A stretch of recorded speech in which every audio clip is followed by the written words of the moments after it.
Hi guys, I'm James, this is Taylor, we're with the Silver Welch Collective. In this video, we're going to give you a recap of the 2021 market in St. Pete. So, James, how do you feel 2021 has gone from an overview perspective?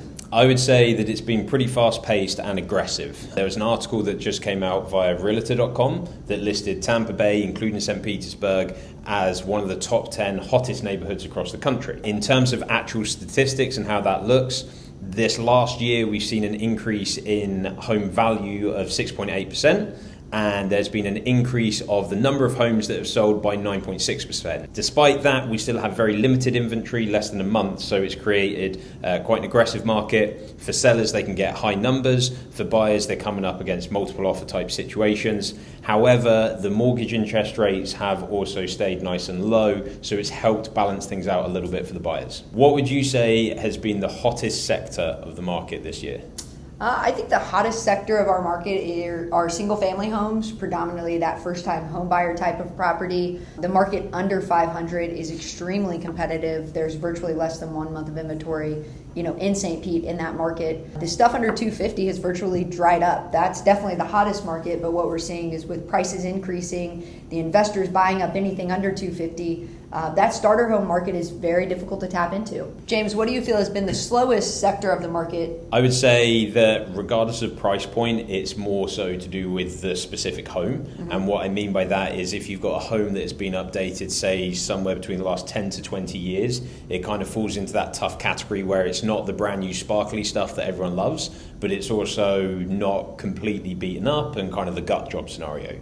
So the buyer pool shrinks down for that because most people are either looking for that finished project or the project house in itself, not the middle ground where the value is higher than the gut, but it's just not up there at the top end either. And what you say most sellers too are trying to get a little bit more for their property too, so that's kind of where you have that gray area of the price is a little high, but the house doesn't have the updates and everything that it needs. To that point, a lot of sellers, especially if they have done that renovation in the last 10 years or so, they are still very cognizant as to how much it costs them and the effort that it put to do it. Mm-hmm. So they may have a slightly inflated perceived value of what that renovation is in today's market because they spent the time, effort and money 10, 15 years ago. So it can be a tough balancing act.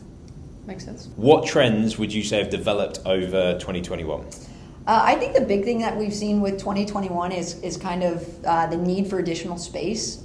Here it's just tough to do because you don't have essentially the square footage with a lot of the older homes, but having that little extra space, that extra room, that enclosed porch, I think that really is going a long way in this market because it gives the buyer the ability to have that office from home, the kids' playroom, the home gym. Right. So things have changed a lot. And I think 2021 we're kind of realizing what we need in a home because of all the frustrations that came up in 2020 with everything being changed a little bit. So what do you think, James, are some of the hurdles that buyers have had to overcome in this market? The main one is very simply the lack of inventory and the environment that creates. So because we're hovering around a month's worth of supply, it means that whenever a good home hits the market, there's a lot more eyeballs of the buyers that are actively looking on it. So when a buyer does identify that house that they want, there's a very reasonable chance there could be a multiple offer situation. It could well mean going over list price. It could mean getting creative or on the offer itself or waiving some of the contingencies to be most appealing to the seller. So it starts with the lack of inventory and then it compounds into all of these other variables that can make it a little bit more challenging right now for a buyer. Makes sense. What hurdles would you say sellers have come up against? I think one of the big things, selling your home is an overwhelming process in general. In a market where you have very little inventory, the amount of buyers who want to come in and view your property is higher than normal. So I think most sellers feel pretty overwhelmed at the beginning just with the displacement of leaving their home for the showings and just the amount of traffic that they're getting through the door.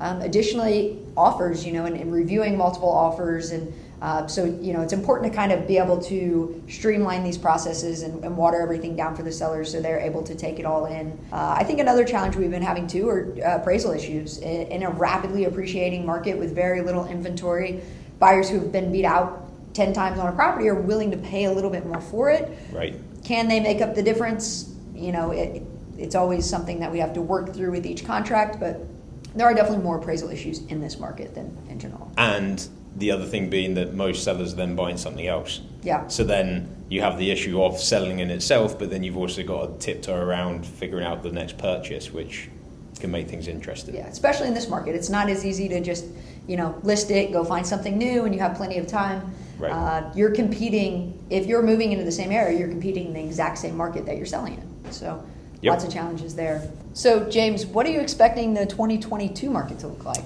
I'm pretty sure that the 2022 market is going to stay relatively similar to the 2021 market. I think that our inventory is still going to be tight. However, the interest rates are going to stay reasonably low, still historic lows in the grander scheme of things. And with those things, it's going to create a similar environment to what we've seen right now. And really, I think that that's probably going to sustain until we get to a point that inventory creeps up, which means that there's more options for the buyers, and therefore things will probably cool off a little bit in terms of price appreciation. The other thing that I would say as well is that I heard a saying a while ago, which is pretty accurate. The best deal in real estate is generally the one that you buy 6 months ago. So even going into 2022, if you're sort of on the fence, I would argue the sooner you get into something, the better it's going to pay off for you long run, because of the built-in appreciation that real estate has. Especially with the low interest rates. Yeah. So we hope you enjoyed our recap of 2021. We're so excited for what 2022 has in store. If you have any needs in real estate, buying, selling, general questions, we're here to help, and we'd be happy to. Thank you for watching our recap of the 2021 market. We'd love to hear your thoughts as to what you think 2022 is going to hold for the real estate world, especially here in St. Pete.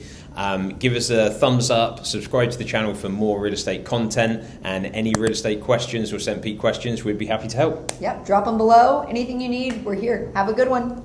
Cheers.